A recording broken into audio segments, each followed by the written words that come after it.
같이 봉독한 사무엘상 2장 17절로 30절에 있는 말씀 가지고 하나님이 존중히 여기는 사람이라고는 제목으로 말씀을 선포할 때에 하나님의 은혜가 여러분이 함께 하시기를 주의로 축원합니다. 아멘. 여러분, 각자 내가 주위에 있는 사람들로부터 존중이 여김을 받고 사랑을 받는 것처럼 마음이 기쁘고 가슴이 뿌듯한 일이 없을 것입니다. 그러나 그 반대로 경멸 여김을 받는 것처럼 부끄럽고 수치스러운 일이 없을 것입니다. 이렇게 사람으로부터 존중이 여김을 받는 것도 기쁘고 즐거운 일이지만 만왕의 왕이요 온 인류의 창조주가 되신 하나님으로부터 존중이 여김을 받는다는 것은 말로 다 표현할 수 없는 기쁘고 즐거운 일이요 복 중에 최대의 복인 것입니다. 오늘 코로나19라고 그런 이 대재앙 가운데서도 믿음으로 발걸음을 이곳까지 옮기시고 이제 예배하는 사랑하는 성도 여러분도 하나님으로부터 존중이 여기심을 받기를 원하십니까? 그렇다면 오늘 선포되는 말씀에 믿음으로 귀를 기울이시기를 바랍니다. 본문을 보면은 익명의 한 사람, 곧 하나님의 사람인 선지자 하나가 엘리 제사장을 찾아와 하나님의 말씀을 전하기를 너를 제사장으로 세워 제단에 분향을 하게 하고 예봇을 입게 하였건만 어찌하여 제물과 예물을 밟으며 네 아들들을 나보다 더 중히 여기느냐? 내가 전에 네 집과 네 조상의 집이 내 앞에 영원하리라고 하였으니 결단코 그렇지 아니하리라. 나를 존중히 여기는 자를 내가 존중히 여기고 나를 멸시하는 자를 내가 경멸하리라 말씀했습니다. 하나님께서는 엘리라고 하는 사람에게 제사장으로 기름 부어 세우시고 제사장들이 입는 오늘날 목사님들이 입는 그런 이 선복과 같은 예봇을 입히고 또 이렇게 하나님 앞에 제사를 드리도록 하는 일에 분향을 하는 일에 세워주셨건만 어찌해서 이 제물과 예물을 하찮게 여기고 또 이러한 그 제물과 예물을 탈취하고 심지어는 이 회막문, 어디 성전문과 다름없는 그런 것에서 수종드는 여인들을 농락하는 그 아들들을 나보다도 즉 하나님보다도 더 중히 여기느냐? 내가 전에는 내 집과 내 조상의 집이 내 앞에 영원히 행하리라 하였으나 이제는 그런 모습을 볼 때 결단코 그렇게 하지 못하겠다는 것입니다. 그러면서 나를 존중히 여기는 자를 존중히 여기고 너처럼 나를 경멸히 여기는 자는 나도 경멸히 여기라는 그런 말씀을 하신 것입니다. 그 이유는 엘리 제사장에게 두 아들 홈니와 비느하스라고 하는 아들이 있었습니다. 근데 그들은 제사장의 아들이면 오늘날 목사님의 아들인데 아주 불량하기가 짝이 없었어요. 그리하여 하나님을 경외하지도 않고 도리어 하나님께 드리는 그런 제물을 행령하고 또 하나님께 분향해야 될 그런 기름을 빼앗아 제사 드리는 걸 방해하고 심지어 회막문전에서 수종드는 여인들과 함께 은행까지 하기에 이르는 이를 보고도 엘리 제사장은 방관하게 되었습니다. 이런 그 제사장을 볼 때에 하나님 가만히 계시겠습니다. 오늘날 목사님의 아들들이 아니 성전에 올려진 헌금을 탈취하고 또 안내하는 그런 그 여인들과 음행을 하면서 온갖 죄를 저지르고 있는 목사님의 아들들이 있었다고 한다면 그 목사가 그것을 보고 방관할 때 하나님 가만 계시겠느냐 이 말이에요. 상당히 꾸짖고 꾸짖는 것도 모자라면 매를 쳐서라도 그거를 고쳐야 될 거 아닙니까? 그런데 그렇게 하지 아니하고 엘리 제사장은 방관했기 때문에 하나님께서 노하셔서 나를 존중히 여기는 자를 내가 존중히 여기고 나를 멸시하는 자를 경멸하리라고 이렇게 말씀하셨던 것입니다. 따라서 이런 엘리 제사장은 이런 불량한 부하들을 올바로 교육을 시키지 못하고 방관하는 바람에 그 후에 이스라엘이 블레셋과의 그런 전쟁이 일어났는데 그때 전쟁에서 투하들은 그만 전사하고 맙니다. 또 뿐만 아니라 이스라엘 백성들이 중히 여기는 그런 하나님의 말씀이 들어있는 하나님의 법궤를 그만 블레셋에 빼앗기고 맙니다. 그리고 이 소식을 듣고 의자에 앉아 있었던 이 엘리 제사장은 너무도 충격을 받아서 의자에서 고꾸라져 목이 부러져 죽고 맙니다. 이리하여 엘리 가정은 물론이요 이스라엘은 아주 비참하게 되었습니다. 그러나 하나님을 존중히 여기는 자에게는 하나님도 그를 존중히 여겨주시라고 말씀하셨습니다. 그렇다면 그 존중히 여긴다고 하는 그 존중히 여긴다는 것이 과연 어느 정도여야 되는 것이며 어떻게 해야만 하나님으로부터 존중히 여김을 받을 수 있느냐 이 말입니다. 첫째로 이 제사장들, 이 엘리 제사장처럼 자기의 자녀들이 잘못하는 걸 보고도 가만히 두는 것이 아니라 자녀들을 신앙으로 인도하며 인성교육에 힘써야 되는 것입니다. 엘리 제사장이 왜 버림을 당했어요? 하나님께서 엘리를 제사장으로 세우셨건만 자식의 잘못을 보고도 방관했기 때문에.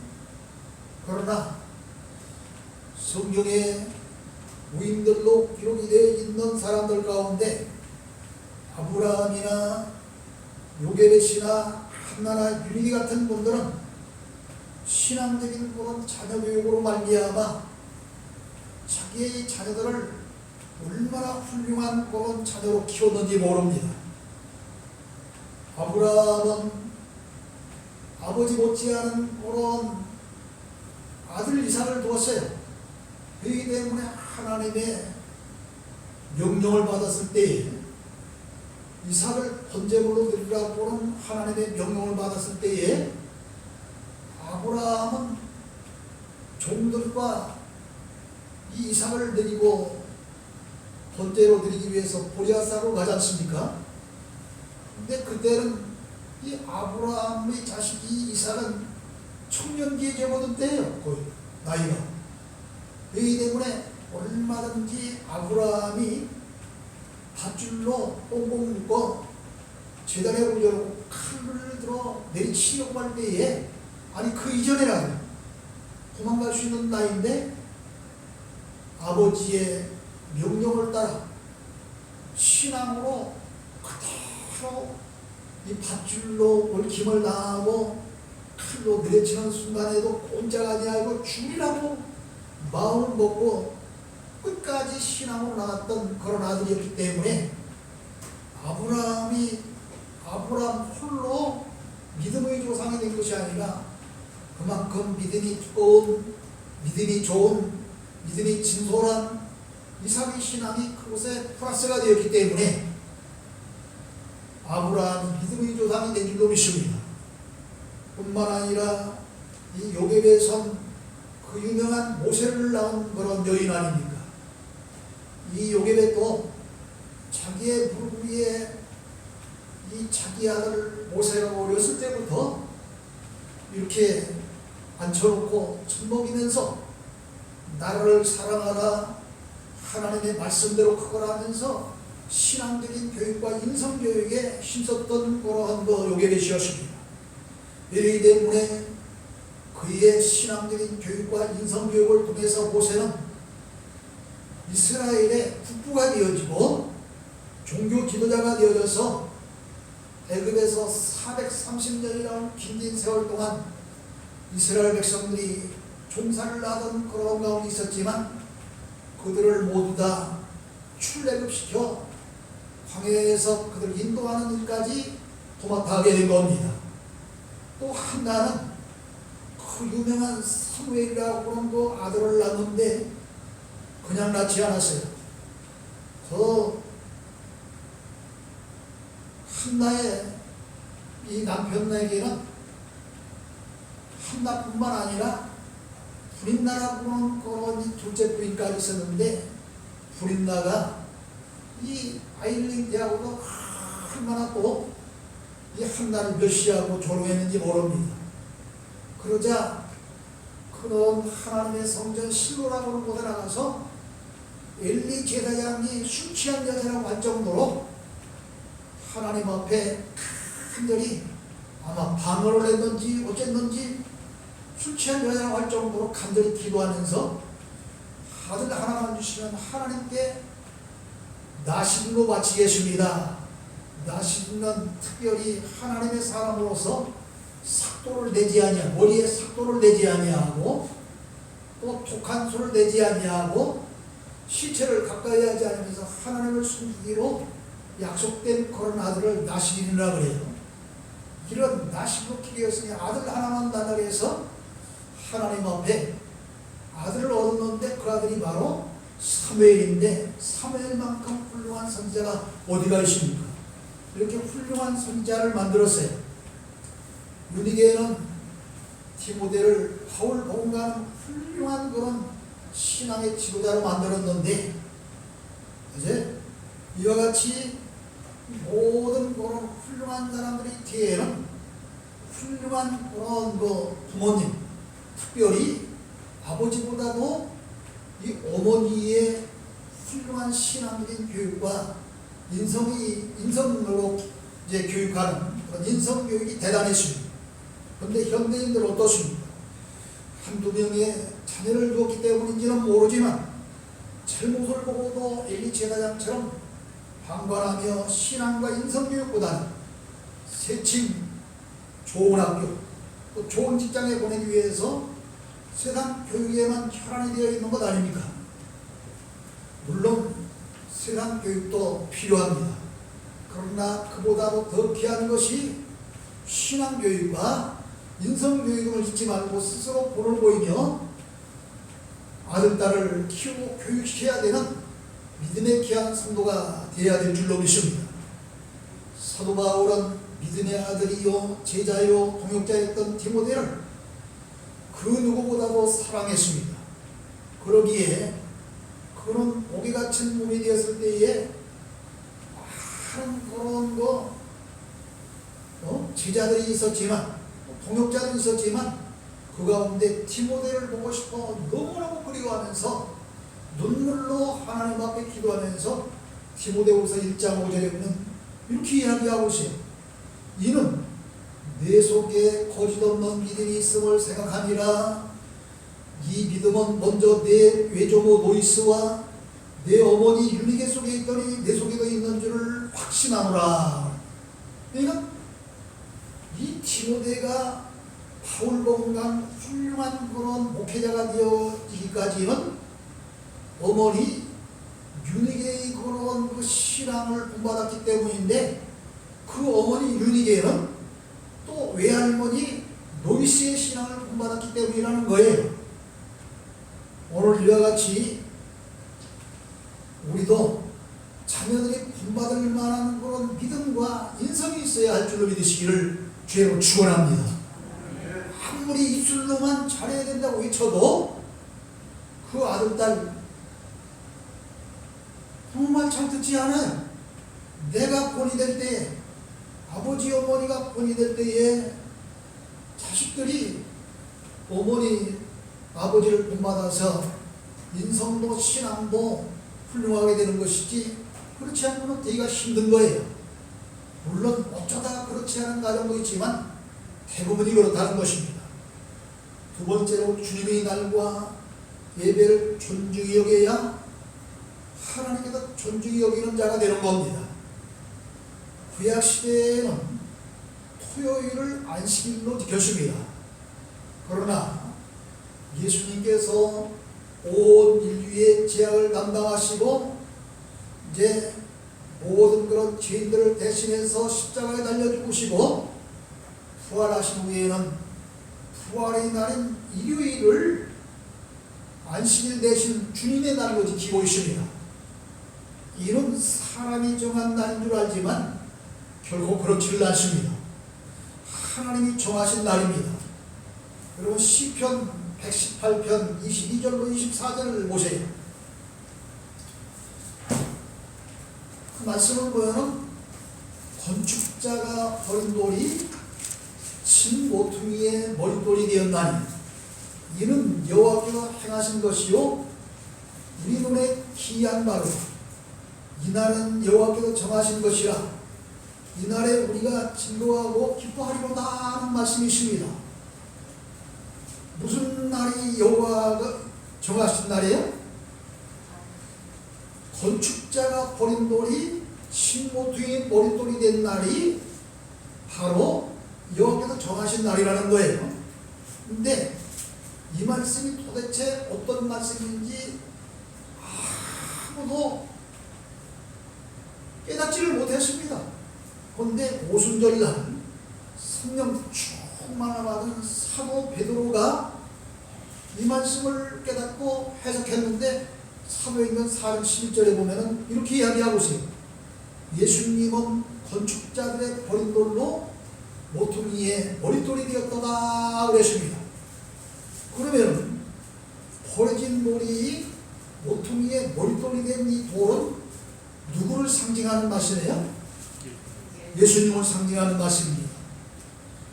예수님은 건축자들과 같은 구약시대 종교 지도자들에 의해서 물론 예수님 당시에 이 종교 지도자들에 의해서 금요일날 죽으시고 무덤에 묻혀 안식일날인 토요일날에 무덤에서 안식하시다가 일요일날 부활하셨기 때문에 버려진 돌인 예수님이 머릿돌이 되신 것입니다. 그러므로 예수님의 부활 이후에는 토요 안식일을 주님의 날로 지키지 아니하고 부활하신 일요일을 주님의 날로 지키는 것입니다. 근데 제가 지난번에 말씀드린 대로 이단대책 위원장으로 이렇게 일을 하게 되어가지고 이 이단들을 좀 연구하다 보니까 하나님의 교회라고 하는 곳에서는 이게 인간이 만들었다는 거예요. 인간이. 이 주일날 인간이 만들었다고 그러는 거예요. 성경이 분명히 여호와께서 정하신 날이라고 그랬잖아요. 그러므로 이 이단들이 그럴듯한 말씀을 가지고 우리를 현혹할지라도 절대로 속으면 안 돼요. 우리는 오로지 성경 말씀에 의해서 이렇게 일요일날이 주일날이 되어지고 그 주일날 버려진 돌과 같은 예수님이 모퉁이의 머릿돌이 된 것처럼 이제 신앙 안에 훌륭한 인물 우리 주님이 되었다고 하는 사실을 깨닫는 여러분들이 되시기를 주의로 축원합니다. 그래서 주일날은 바로 하나님이 정하신 날이에요. 주일날 이렇게 하나님께서 정해주신 날이 예수님 부활의 날이요 주님의 날인 줄 믿고 주일날만큼은 꼭 교회에 나와서 예배하며 주님의 날로 지켜야 되는 것입니다. 물론 요즘에는 코로나 때문에 부득이 가정에서 예배를 드릴 수밖에 없는 분들도 있지만 그분들도 꼭 밴드 영상으로 지금 나오시니까 밴드에 가입하시고 실시간 동영상으로 예배를 봐야 되는 거예요. 그런데 아니 실시간으로 예배드리는 사람이 별로 없어. 한 가정만 있어 보니까 딱 한 가정만. 계속해서 예배 끝나면 이 설교 동영상을 제가 보내주잖아요. 안 보니까. 근데 그것조차도 안 보는 사람이 있어 보니까. 다 보고 안 보는 건 다 체크되거든요. 근데 어쨌든 교회 못 나오시는 분들은 반드시 동영상이라도 보고, 아니 그보다는 실시간 예배를 같이 드릴 수 있는 여러분이 되시기를 바랍니다. 또 이사야서 58장 13절로 14절에 보면은 안식일을 성일로 존귀하게 여기고 오락이나 사사로운 말을 하지 않고 거룩히 지키면 여호와 안에서 즐거움을 얻고 땅의 높은 곳에 올리고 야곱의 기업으로 기르리라 하셨으니, 이 주님의 날을 거룩히 지키되 예배와 하나님이 기뻐하시는 일로 하나님께 영광을 돌리려 하는 이제 그런 분들에게 분명히 말씀하실 하나님이 주시는 은혜와 복이 있다고 말씀하시지 않았습니까? 그러므로 주일날 사사로운 행동, 또 재밌는 어떤 오락놀이, 어디 놀러가고 이런 것이 사실상 금하게 되어 있어요. 오로지 예배와 하나님 기뻐하시는 날로 하나님께 영광을 돌릴 때에 이제 하나님 주는 은혜와 복이 여러분에게 함께 하실 줄로 믿으시길 주의로 축원합니다. 그 다음에 세 번째로요, 하나님은 회개하는 자를 존중히 여기시고 축복해 주시리라 그랬습니다. 하나님은 사람은 사랑하시되 그 사람이 짓는 죄는 미워하시는 하나님이십니다. 그렇기 때문에 잠언서 28장 13절에 보면은 자기의 죄를 숨기는 자는 형통하지 못하나 죄를 자복하고 버리는 자는 불쌍히 여김을 받으리라 했고, 이사야서 1장 18절에 보면 오라 우리가 서로 결론하자 너희의 죄가 주홍 같을지라도 눈과 같이 희어질 것이요 너희의 지가 지름같이 붉을지라도 양털같이 희게 되리라 그랬습니다. 그러나 회개하지 않는 자는 그냥 무지 아니하리라고 성경은 말씀하고 있어요. 그럼 이사야서 1장 5절 6절에 보면 이렇게 말씀하고 있습니다. 너희가 어찌하여 매를 도맞으려고 폐역을 거듭하느냐? 회개하지 아니하고 왜 계속해서 이렇게 죄를 짓고 있느냐? 온 머리는 병들었고 온 마음은 피곤하였으며 발바닥에서 머리끝까지 상한 것이 없이 상한 것과 터진 것과 새로 맞은 흔적뿐이로다 그랬습니다.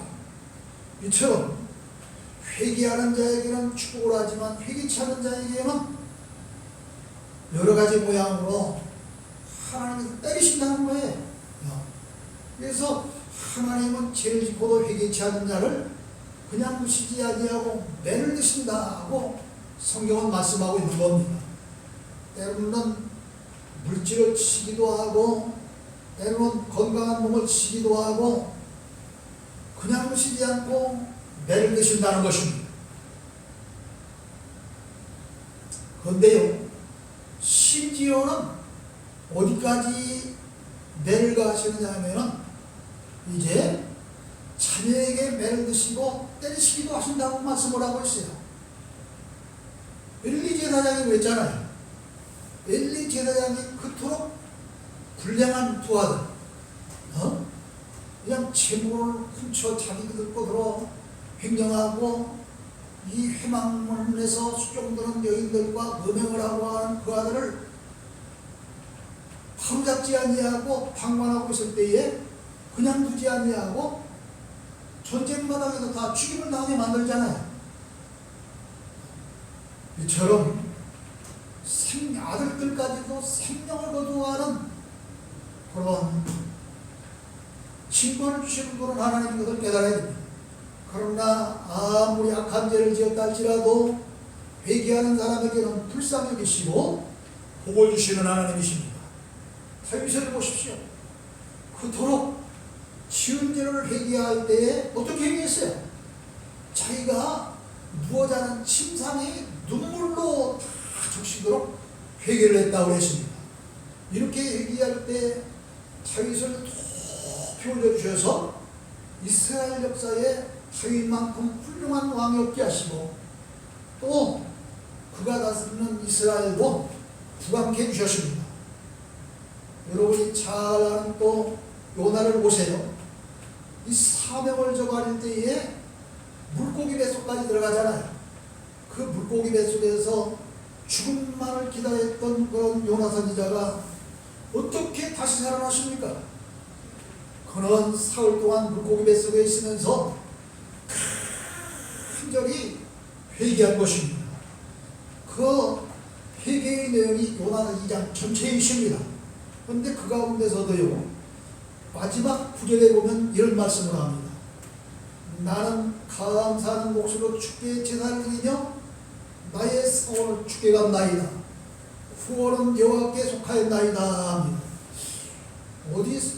여기에 이 요나 기도한 내용이 어딘가에 있는 것 같잖아요. 많이 들었던 말씀 아니에요? 기억나는 분 없어요?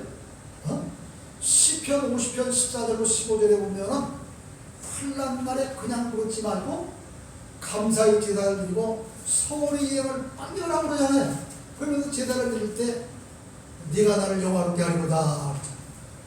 이 말씀대로 물고기 뱃속에서 요나는 죽을 힘을 다해서 기도할 때에 하나님께서 이제 물고기에게 명령을 내려서 요나를 육지에 토해내라 하시니 이 물고기가 요나를 토해낸 거예요.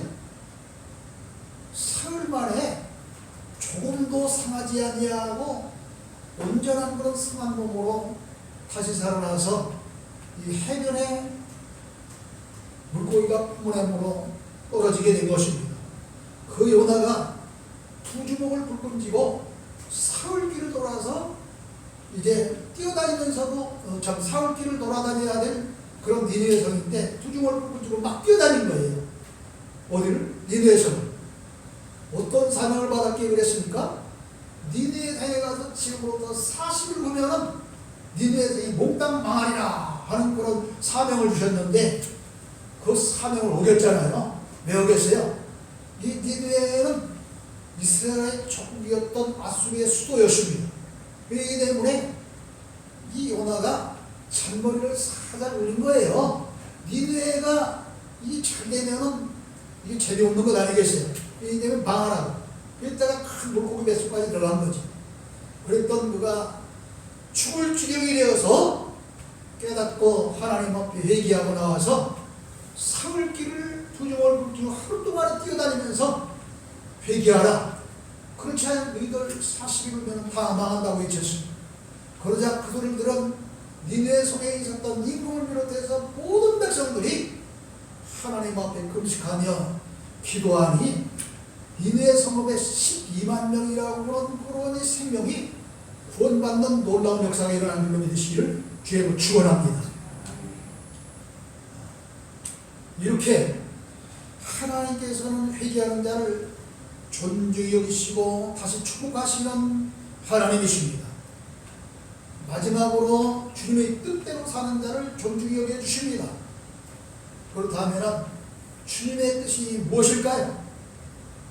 데살로니가서 5장 16절로 18절에 보면 항상 기뻐하라, 쉬지 말고 기도하라, 범사에 감사하라, 이는 그리스도 예수 안에서 너희를 향하신 하나님의 뜻이니라 그랬습니다. 또 요한복음 6장 40절에 보면 내 아버지의 뜻은 아들을 보고 믿는 자마다 영생을 얻는 이것이니 마지막 날에 내가 이를 다시 살리리라 하셨습니다. 이게 무슨 말씀입니까? 데살로니가전서 5장 16절로 18절에 있는 말씀은 뭐 굳이 설명을 안 해도 다 할 수 있는 말씀입니다. 그러나 요한복음 6장 40절에 있는 내 아버지의 뜻은 아들을 보고 믿는 자마다 영생을 얻는 이것이니 마지막 날에 내가 이를 다시 살리리라 하신 이 말씀은 조금 설명을 해줘야 할 수 있는 말씀이에요. 내 아들이 하나님 입장에서 내 아들이 누구예요? 예수님이잖아요. 예수님을 믿는 자마다 영생을 얻는데 이 마지막 날에 이미 죽은 자들은 다시 살리는 그런 놀라운 그런 일을 하시잖아요. 그런데 이 하나님이 허락하신 그런 구원받아야 될 그런 백성들은 예수님 당시에는 예수님이 제자들과 같이 찾았지 몰라요.